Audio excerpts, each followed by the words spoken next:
Chapter 5, Testing Classes. So far in this course, we have written a few math tests. They were all very basic. You probably won't write tests like them in the real world. However, we wrote them to show how to use features of the PyTest framework. Now that we know more about how PyTest works, we can write more realistic, meaningful test cases. Let's write some unit tests for a new class. Unit tests are small tests that directly cover functions and class methods.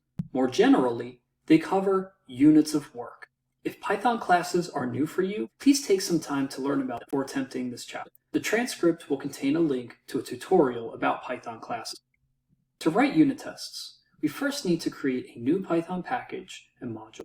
From the project root directory, create a new directory named stuff. Inside the stuff directory, create a new file named dunder-init.py. In Python, any directory with a file named dunder-init.py is treated as a package, and any modules inside that package may be imported by other modules. Leave this file blank. At this point, you may be wondering why our tests directory does not have a file named dunder-init.py. PyTest does not require tests to be a package. In fact, making the tests directory a package may have unintended consequences with tools like tox. You may also be wondering why I call this file dunder-init.py. In Python, dunder is a colloquialism to refer to double underscores. Next, inside the stuff package, create another new file named accum.py. Inside this new module, we will add the code for a new class named accumulator. The accumulator class is very simple. It saves a tally of numbers. The dunder-init method initializes the class with a starting count of 0. Internally, the tally is saved in the self._count variable. This variable should be treated as private because it is prefixed with a single underscore. The count method returns the value of the count. This method is a property as denoted by the @property decorator. In Python, properties control how callers can get and set values. With this property, a caller can get the count value, but cannot set the value directly with an assignment statement. The add method is the only way to change the internal count value. It takes in an amount to add, and it adds the amount to the internal count.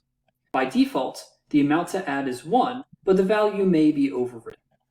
Now that we have a class, let's write some unit tests for it. Create a new module named test_accum under the tests directory. In this module, add import statements for PyTest and for the new accumulator class. Then, add 5 new test functions. Test accumulator init verifies that the new instance of the accumulator class has a starting count of 0. Test accumulator add1 verifies that the add method adds 1 to the internal count when it is called with no other arguments. Test accumulator add3 verifies that the add method adds 3 to the count when the add method is called with the argument of 3. Test accumulator add twice verifies that the count increases appropriately with multiple add calls. And finally, test accumulator cannot set count directly verifies that the count attribute cannot be assigned directly because it is a read-only property. Notice how we use PyTest raises to verify the attribute error. Take a moment to review and study these test functions. You will notice that all of these unit tests follow a common pattern. They construct an accumulator object, they make calls to the accumulator object, and they verify the count of the accumulator object, or they verify some error. This pattern is called arrange, act, assert. It is the classic 3-step pattern for functional test cases. Arrange assets for the test, like a setup procedure, act by exercising the target behavior, and assert that expected outcomes happen.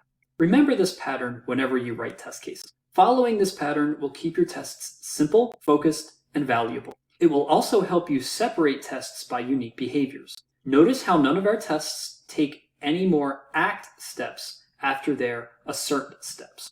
Separate, small, independent tests make failure analysis easier in the event of a regression. Let's run our new accumulator unit tests. This time, when we run PyTest, we will see an additional line of dots for test/test_accum.py. Despite now having 14 tests, execution time is still sub-second. Very nice.